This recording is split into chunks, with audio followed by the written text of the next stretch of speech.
海闊本算清靜，沙礫偏要吹進眼睛，關起雙眼安我天命，看見卻是你身影，承受冷血這罪名，減了壽命，每個報應要是注定，可要認命，黃沙做我背後風景。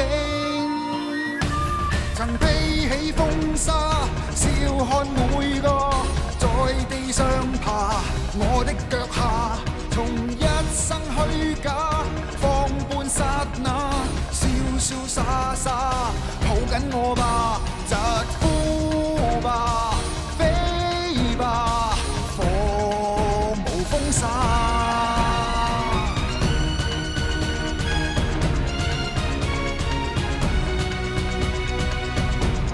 想要留下說多句夢話，門外卻是我天下。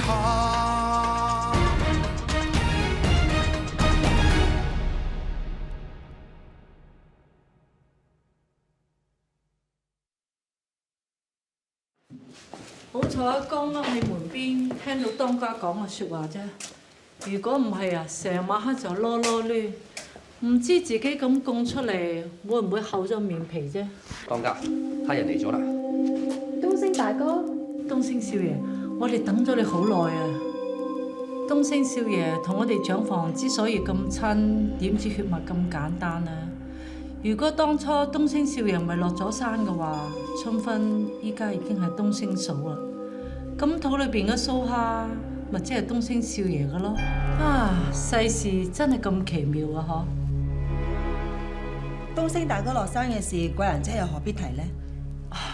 咁落山嘅事唔提，咁佢依家上咗山，嗰啲可以講得啦啩？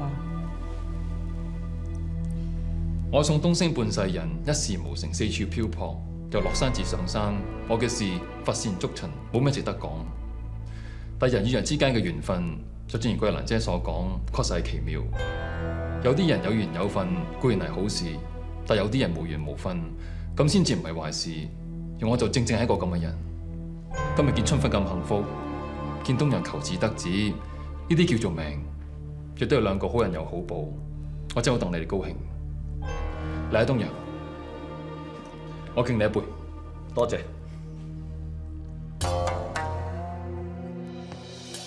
我身為大伯，亦都要長輩嘅身份，叫春芬好好聽住啦。宋家嘅長子嫡孫就喺你肚入邊，佢將來成嘅宋家長房嘅一切，要做宋家嘅當家嘅，所以相夫教子功夫絕對唔少得㗎，知唔知道？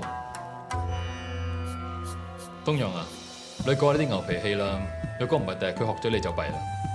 我都唔係好牛啫，但計我話都係跟曉官好，曉官聰明伶俐，讀書又叻，算術又精明，長房有佢哋，宋家嘅前途真係一片光明。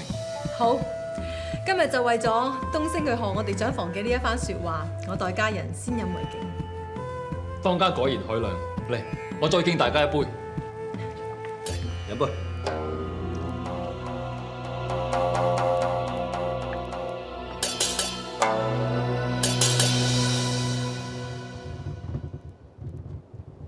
見你哋一家人咁，總算你結咗個心事啊！講真啦，我真心咁戥你高興嘅。多謝你。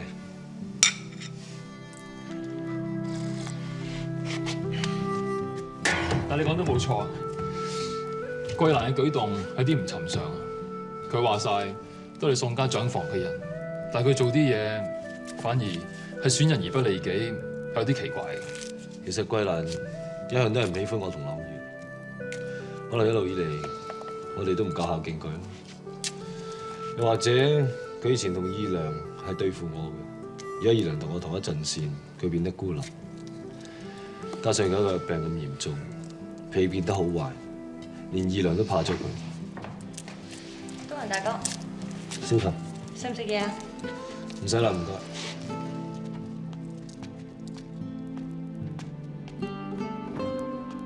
而家咪幾好，鬧大叔同小琴住喺隔離，以後多個照應。係叫照應啊，你叫我連累，我自己都未搞清楚。我都知道你唔想受嚴萬希恩惠，但係如果唔係佢，茅大叔就唔會安然無恙。冇錯啊，所以呢個恩惠我一定還翻俾佢。有時啲嘢邊計得清㗎？上次你救咗佢條命，今次咪當還翻俾佢，大家冇拖冇欠咯。我諗好難啊！我同嚴萬希關係千絲萬縷，唔係一下子可以算清。咁唔通你真係同佢執馬屎當還翻人情俾佢啊？你都話數算不清啦。就算數算不清，都咪就咁了結㗎。總言之，我留喺嚴家鋪，我留喺嚴萬希身邊。假以時日，我同佢必定互不虧欠。你識得話我牛脾氣，但係其實你唔係好得我好多嘅。係咩？咁睇邊個牛啲？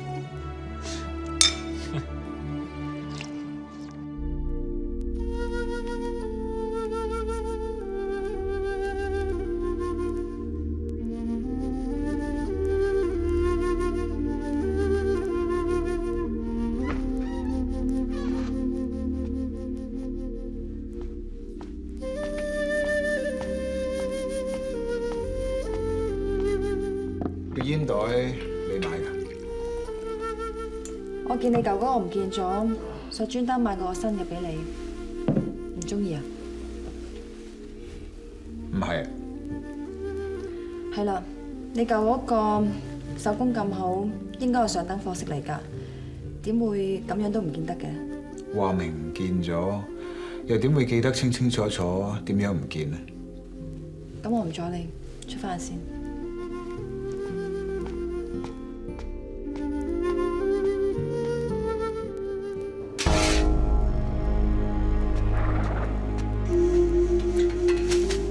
你都俾翻產嚟咯，係葉老闆叫嚟執馬屎嘅，你放心啦，我唔係嚟搗亂。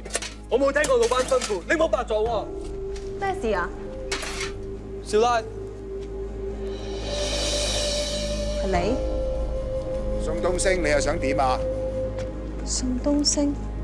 老闆，佢係都要搶住嚟做咋。乜你之後嚟同我執馬屎啊？我講過，我宋東升唔會欠你。估唔到你肯堅持啊！自信心咁強，為咗唔欠我咩都肯做。多謝葉老闆讚賞。平坤，係，將所有下賤嘅功夫俾晒佢做。如果佢唔肯做，叫佢走，以後都唔使做。係葉老闆。葉少奶奶，你認錯人啦！我從來都未見過你。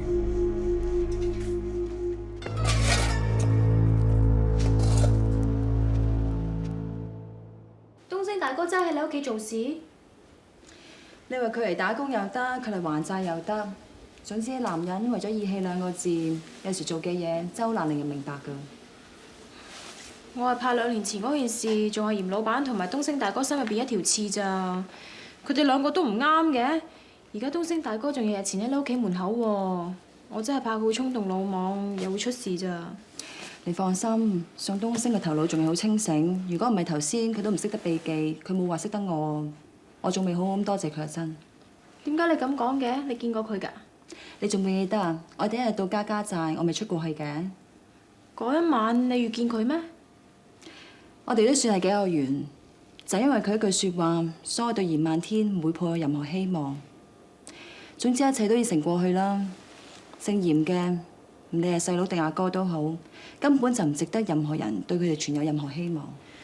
你又嚟啦！你同嚴老闆啊，唔係相安無事㗎啦咩？你以前同我講嗰啲嘢，唔係仲記喺心入邊啊嘛？放心啦，我份人好有分寸嘅。你而家粗身大細啊，最緊要顧住自己身子。咩嚴老闆，咩宋東升，我勸你通通都唔好理。最緊要咧就安心享下福。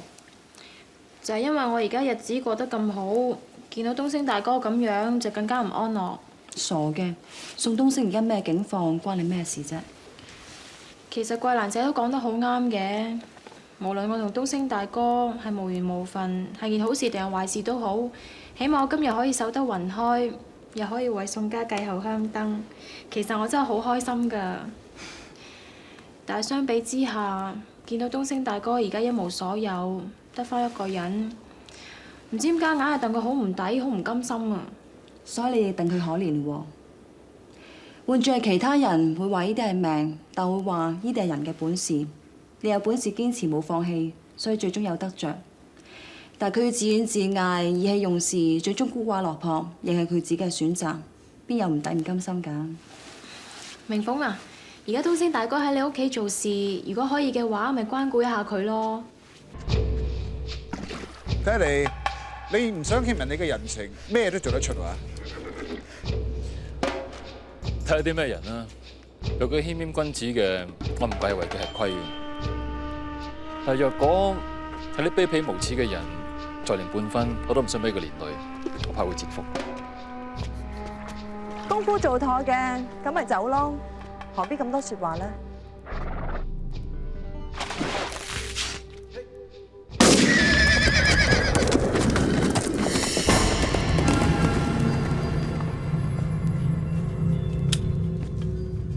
放心啦，只係一匹馬啫，我唔會同你計較。我教你一個道理啊，我眼見所謂嘅謙謙君子，通常都係心胸狹窄，反而嗰啲卑鄙無恥嘅人落得大方。一匹馬啫，反正你欠我嘅又何止啊？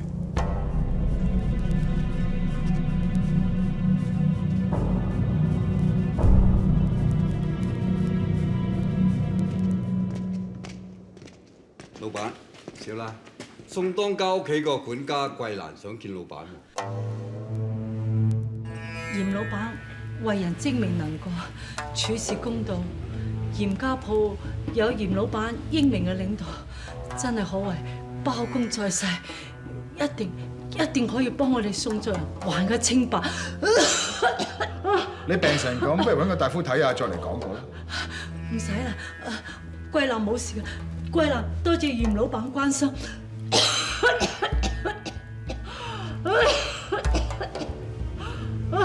桂蘭啊，不如休息下先啦，好冇？嚴少奶奶，我知道你同阿春風好感情，既然係咁嘅，你真係要幫阿春風出頭啊！咩事啊？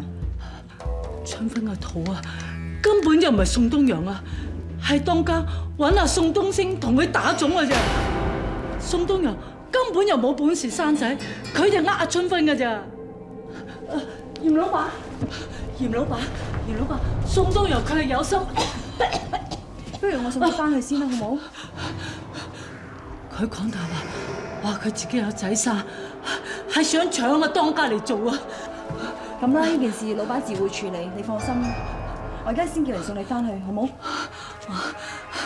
多謝嚴老闆同阿嚴少奶奶主持公道啊！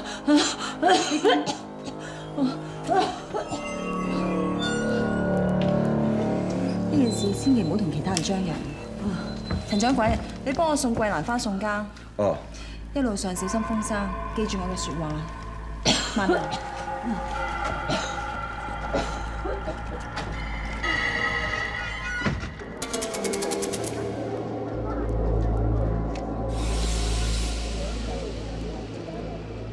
嚴少奶奶，揾我有事啊？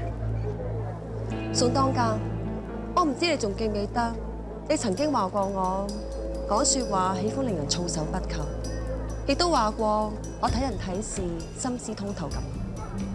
嚴少奶奶唔單止聰敏過人，記性仲好好添。好，咁我哋廢話少講。今日你家嘅桂蘭早已經將你哋合謀瞞騙春分打種嘅事同我講得一清二楚。我勸當家坦白，桂蘭既然不打自招，去呢個地步，你已經冇本事同我喺度狡辯。我只需要你答我一句説話。你當日咁急切幫東陽迎娶春分，喺嗰刻你係咪已經知道東陽身世有問題？今日為求辟謠，要為春分打種懷孕，一切都係我意思。但因為多年嚟我同東陽夫婦關係淡薄，東陽身體係點，我都只係喺春分嫁上山之後先至發覺。但一切已經係太遲嘅時候啦。混帳！你既然早已知道東陽係有事嘅話，點解你唔一早放春分走？你以為我冇咁做過咩？你認為我真係單只係向你丈夫效忠，而將綁架東曉嘅事一切拿落去春分身上，只係為咗咁而趕佢落山？怪就怪在覆水難收，怪就怪在我唔忍心見到一個寧願死都要死去我哋宋家嘅女人跪喺我面前，我可以點做？我呢個婆婆仲可以翻轉頭咩？講咩覆水難收？你根本就喺度變本加厲。我咁做只係為咗辟謠，只係為咗安撫春芬，圓佢一個心願。簡直方天下之大謬，唔通你覺得咁做，春芬應該多謝你至啱喎？春芬同東陽關係遲遲未有進展，心裏面有幾難受，嚴少奶奶應該比我清楚。然則當家係咁理直氣壯嘅話，但可以將同一番説話同我祠堂再講多次。嚴少奶奶心入邊，如果早有呢個打算喺祠堂講清楚嘅，今日亦冇需要約我嚟呢一度啦。我知道嚴少奶奶同春芬關係好好，要令嚴少奶奶難受，我好抱歉。我朝早亦自知我做過啲乜嘢，我亦唔會厚顏無恥到話呢一件事唔算係咩一回事。我只但求喺呢件事上邊少一個人傷心，少一個人苦惱，我就已經心滿意足。係，我係作言。嚴少奶奶有冇諗過，最終點解我唔同春芬佢開宗明義逼佢就範，反而係費盡心思要呃佢嘅？你講嘅説話都講得幾漂亮，你以為我會相信你真係關心春芬咩？你會唔會相信我真係關心春芬？唔重要，只要我明白嚴少奶奶會關心春芬就足夠啦。呢個我同流合污，我只係求你同我一齊好好保護春芬。保護？你家嘅桂蘭一早已經想置你哋長房生死於不顧，你以為我真係會相信你可以保護春芬？桂蘭方面，我另有辦法解決。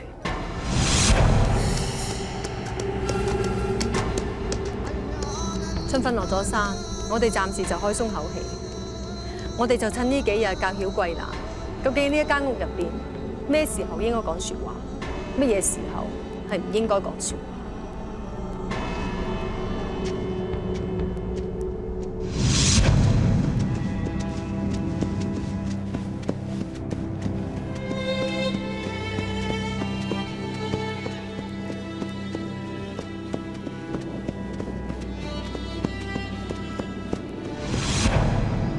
呢幾日樂田嘅事，你行得開咩？既然你已經有咗新人，我哋就應該翻落家家寨，向你父母靈前報喜。樂田嘅事，你無需擔心，知道嗎？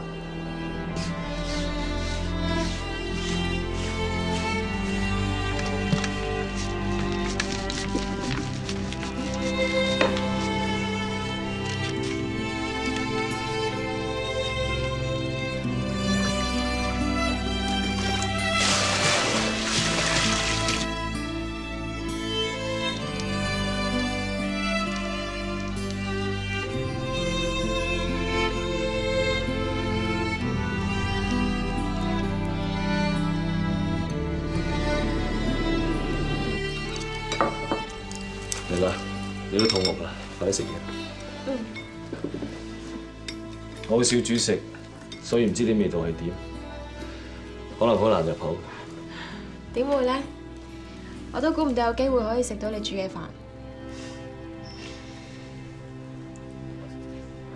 做咩？唔敢食啊？今晚係我第一次同你兩個人食飯，我感覺好特別啫嘛。係咩？其實唔止兩個人食嘅。仲有邊個啊？你肚裏邊嗰個。今次要你陪我落嚟一趟，真係辛苦你啊！點會呢？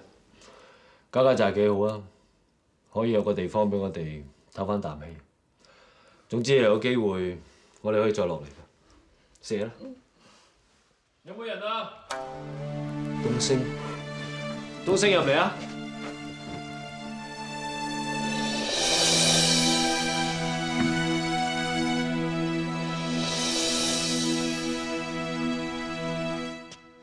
桂蘭姨飲藥啦！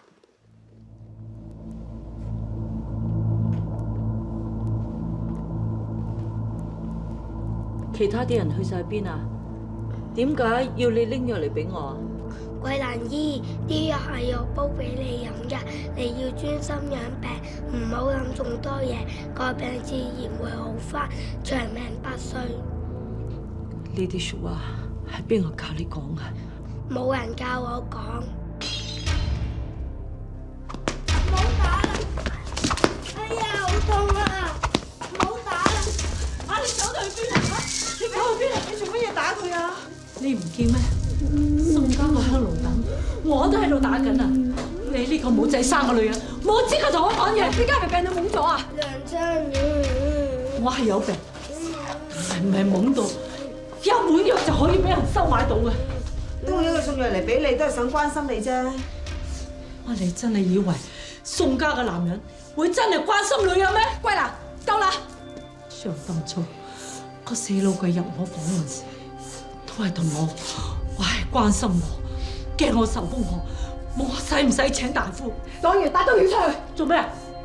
你驚曉姑知道佢阿爹唔見得光嘅事咩？出去啊！哦。你同袁老闆亂咁講説話，我已經可以唔同你計較。你最好適可而止。我招藥係忍你，唔係怕你啊！一個人都就嚟死啦，梗係冇人怕啦。再怕嘅，你係怕東陽知道佢阿爹係老淫蟲，唔幫你揸個當翻嚟做啫。你點解先走？我仲做得啲咩？唔係個老淫蟲侮辱咗我，害到我冇仔生，我桂蘭使受啲咁嘅苦嘅咩？到今時今日，臨死都冇人送終啊！桂蘭又暈咗，快啲叫大夫。哦。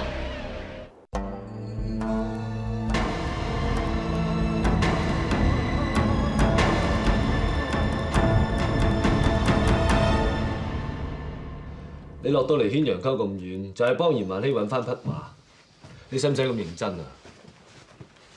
發現出面啲風沙刮得咁犀利，我先落個地方㗎，就咁啱喺山入面撞到你，我算好彩啊！其實你喺面前，你唔好再扮冇嘢啦。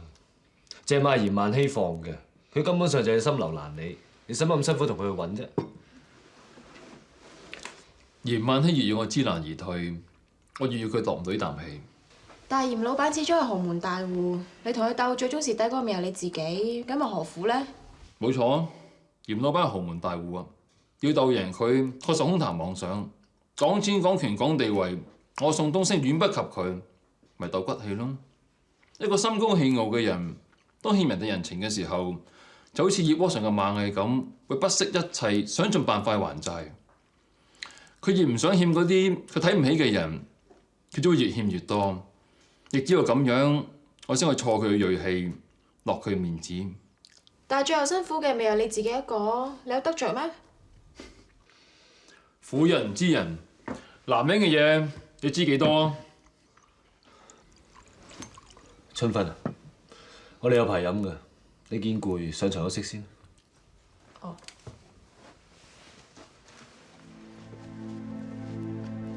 冇錯。剛才桂蘭所講嘅一切説話都係事實。所謂老爺為子侄奔波而得罪郭文君嘅故事，通通都係我偽造出嚟呃東陽，要佢肯同五叔爭翻當家呢一個位喺我哋長房手中。而家一切都算啦，秘密已經越嚟越多人知，守住咁多嘅秘密。真係好攰，事到如今，我都唔想隱瞞落去。如果你歡喜嘅，就同東陽講啦。我去睇住東曉，你睇下點樣打算。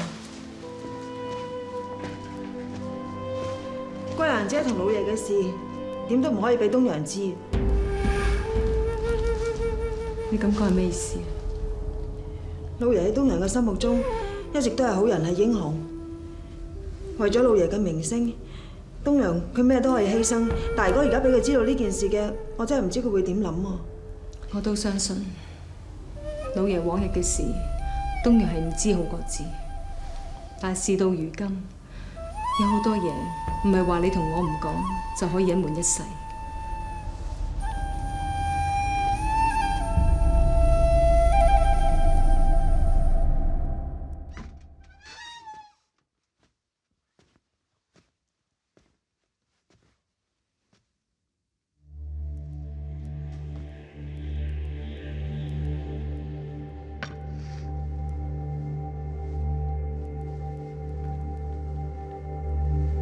為我死咗，冇咁易。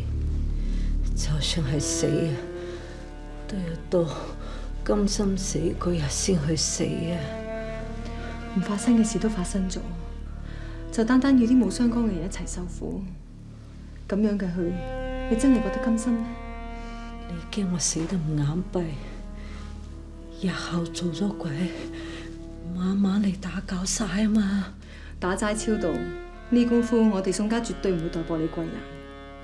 更何況東曉會日日為你上香祈福，咁點解仲要做鬼呢？倒不如快啲投胎轉世，希望下世做個男人，咁先至係真真正正嘅補償。聽朝一早，我會叫宋族父老齊齊擇個好日子，再叫東曉向你老人家跪地斟茶上契。你唔係搞到咁嘅地步係咪啊？你以為契咗東曉俾我，就收得住我把口啦咩？係真心又好，係交換都好啦。你對宋家嘅仇，都係因為佢哋搞到你今時今日冇人冇物冇仔送終啫。既然東曉係你一手帶大嘅，佢做咗你乾兒子，無論你剩翻落嚟嘅日子有幾長，你點樣都叫做唔係孤身一人啊！你好清楚我招玉呢一生人，別無所求，一切都係為咗東曉，只希望東曉無風無浪咁做人。如果你桂蘭院飲咗呢一杯酒嘅話，我一定會代東曉好好服侍你嘅餘生。人生在世，最終所求都係希望可以風風光光咁去啫。其他嘅事，我哋何必執着呢？你喺酒嗰度落咗毒，想毒死我啫啩？你哋煲俾我嘅藥，我都冇飲到啊！你估我會飲咗呢杯酒咩？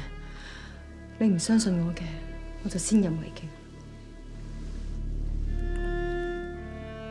咁而家你相信我係真心咯？你一啲用都冇，枉你係東家，為咗面子就將親生仔契咗俾個眼中釘，喺酒嗰度落毒，你都唔夠膽，你一啲本事都冇啊！唔怪之得個死老鬼臨死都唔將東家嘅位留俾你，留俾佢個仔啊！我係真心想東曉同你上契。事到如今，我知道可以做嘅嘢只有呢一樣嘢，答唔答應，只要你一句說話啫。總之，你所謂上契州嗰日，我到唔到，你咪就知道我應唔應承咯。到夜啦，我要休息啊！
對唔住，嘈醒你。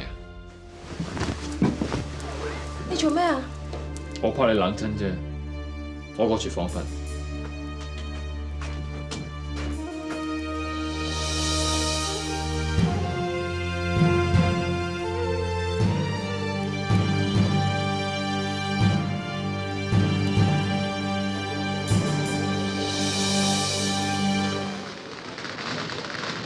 有權有勢嘅人就係可以咁。今日放咗一匹馬，你就話你欠咗佢，你好想揾得翻咩？佢聽日就可以放走2匹馬嚟喺你身上。要爭翻口氣，你知道會先輸咗啲乜嘢。有時真係唔係好明東升，佢究竟係一個比我更加理智啊，抑或更衝動嘅人？好少聽我講咁多説話，咁長氣一定悶親你。都聽過啦，上次你飲醉酒，咪一樣咁長氣。人醉咗就係咁噶啦。咁我上次飲醉酒係咪又係咁㗎？冇，你瞓着咗啦，冇講過入去。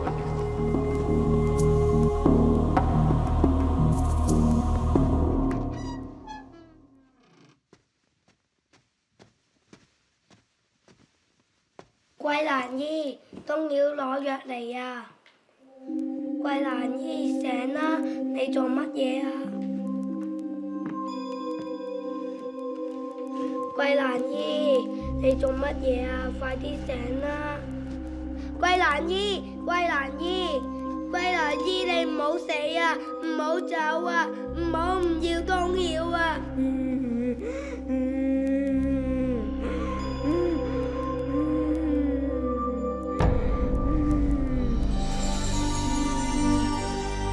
桂蘭姨，你冇事啊？咁就好啦。我以後聽你話，你打我都唔會走啦。你以後唔好咁就瞓着啊，唔好啊。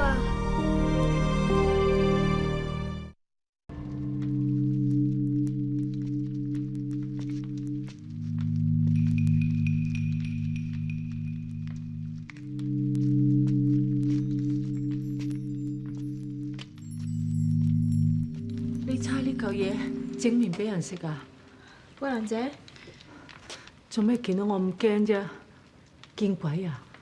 我未死啊，仲喺度啊！唔係啊，我自己攰咋。你係咪見肚餓啊？你上床先啦，我整好嘢食攞入嚟俾你啊！唔使啦，你睇下你啊，猜麵粉又唔加水，猜下猜下，猜到石頭咁硬，乜你冇感覺咩？唔知啊，我明明係有掂過佢㗎，但係我感覺好奇怪啊，好亂啊！咩亂啊？桂蘭姐啊，你知唔知東陽佢哋咧係咪有啲咩瞞住我啊？點解你咁問啊？你覺得佢哋有嘢瞞住你咩？我唔知點講啊，但係我覺得佢哋一定係有嘢瞞住我㗎。你係話東陽少爺、少奶，一係仲有第二個啊？桂蘭姐啊，你睇住東陽大個嗬？咁啊點啊？前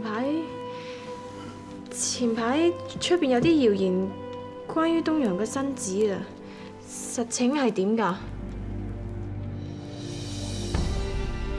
桂蘭姐，你唔好咁啦，唔係真㗎，點解係真嘅啫？嗰晚你明唔明？冇可能㗎，冇可能㗎，唔會㗎，唔會係真嘅，唔會係真㗎，唔好信啊，唔會係真㗎，唔會係真㗎，唔係啊，唔係啊，唔係啊！我都可以懷疑，就係你唔可以。佢係你丈夫，佢同你瞓過，同你好過，佢得唔得？係你最清楚啊！你係蠢，斷估你唔會蠢到連男女之間嘅嘢都要你問我啊！等我嚟教精你啊！東陽少爺嘅身體根本就冇事，男人做嘢好多嘢煩，好多嘢忙噶，樣樣嘢根本就唔會講得清楚噶。你以後就唔好再胡思亂想啦。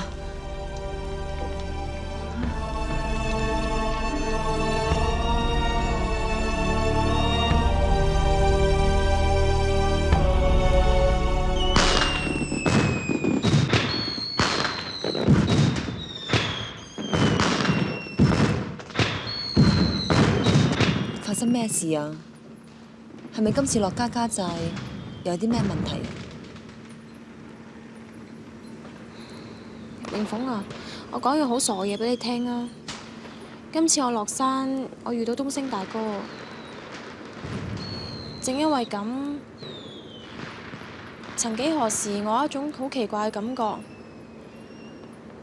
唔知點解，我硬係覺得嗰晚我同東陽佢其實係同佢啊！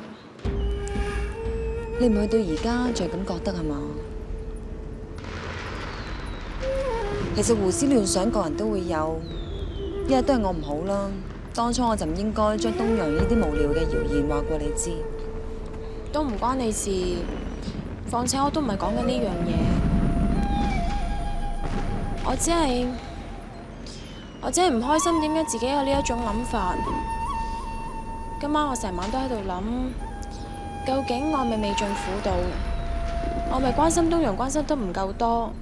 如果唔係，我點會對東陽咁容易失去信心啊？咁你答我一句，你愛唔愛東陽？有咩話愛唔愛啫？東陽係我丈夫，關心佢照顧佢就係我應份做嘅咯。咁你又愛唔愛你肚入邊嘅蘇蝦？呢個當然啦。好，既然係咁，就單單講下你同蘇蝦嘅將來就已經足夠。到頭嚟，你對東陽嘅信心係多係少，都只係一時三刻嘅變化啫。只要呢個蘇蝦係你嘅一切，其他嘅事又何必去猶豫煩惱呢？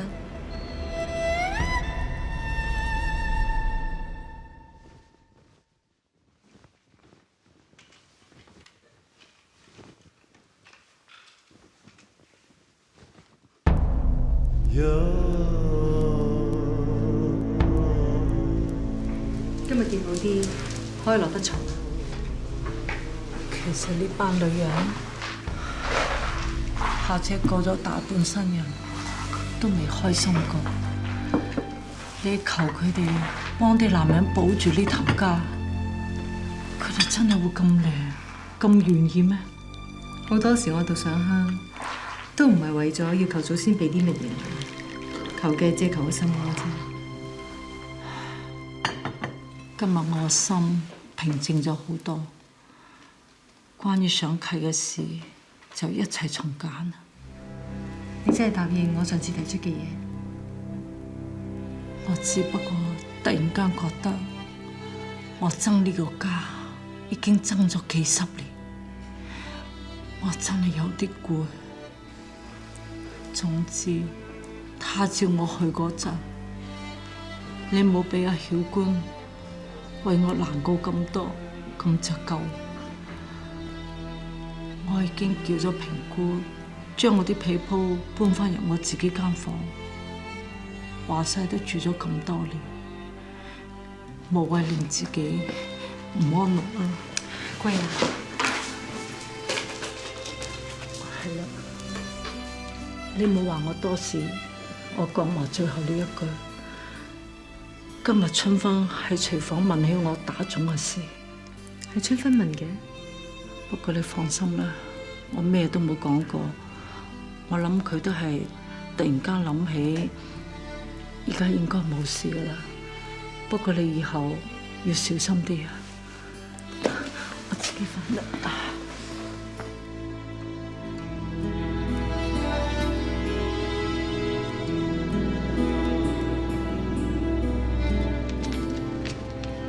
桂蘭姐，桂蘭姐啊，食藥啦！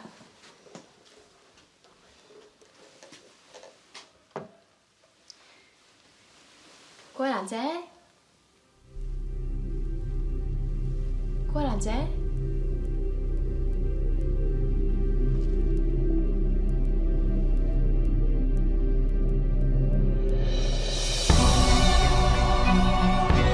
桂蘭姐，桂蘭姐，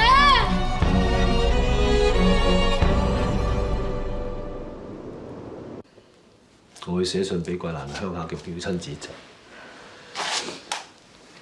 至於送棺木嗰方面，我會叫順安揾個好啲嘅陰陽先生幫我哋打點一切。送桂蘭上路，唔一定要成副棺咁上，化咗佢，帶住骨灰會更加穩妥。你要將桂蘭火化，咁點得㗎？話晒桂蘭喺我哋屋企都打工打咗咁多年，淨係送啲骨灰翻去，佢嘅家人會怪我哋㗎。桂蘭嘅鄉下唔係黃楊灘，唔係雙九鎮啊，100幾里路，仲要加上咁嘅天氣，我真係唔想桂蘭去咗之後都仲要勞碌奔波，身體有啲咩受傷。更何況呢一個係桂蘭死前佢自己提議嘅，而家我哋咁樣做都係尊重佢嘅遺願啫，又何必要下下睇住人哋點睇啊？桂蘭真係有咁講過？一切就咁樣決定啦。更何況桂蘭一直睇住我同東耀嘅，你照我說話去做就得啦。俾桂蘭喺大廳設靈，停棺1日就好化咗佢啦。仲有啊，春芬佢受過驚，呢幾日你好好睇住佢。佢而家有咗新人，唔好俾佢周圍去啦。呢段時間你好好睇住佢，佢好需要人關心嘅，知道嗎？知道啦，二娘。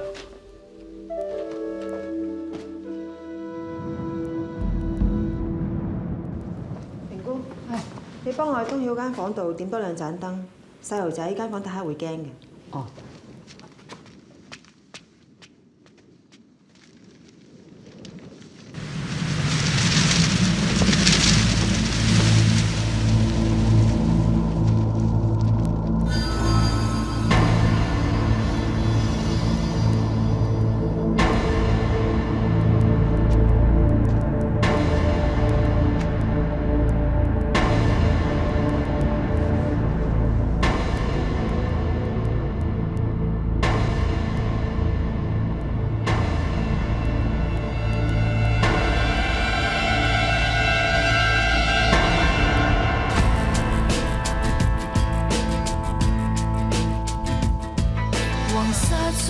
都有曾做過的夢，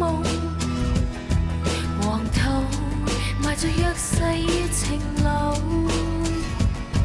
不能定結局，也踏出不歸路，未信命格是今生命數。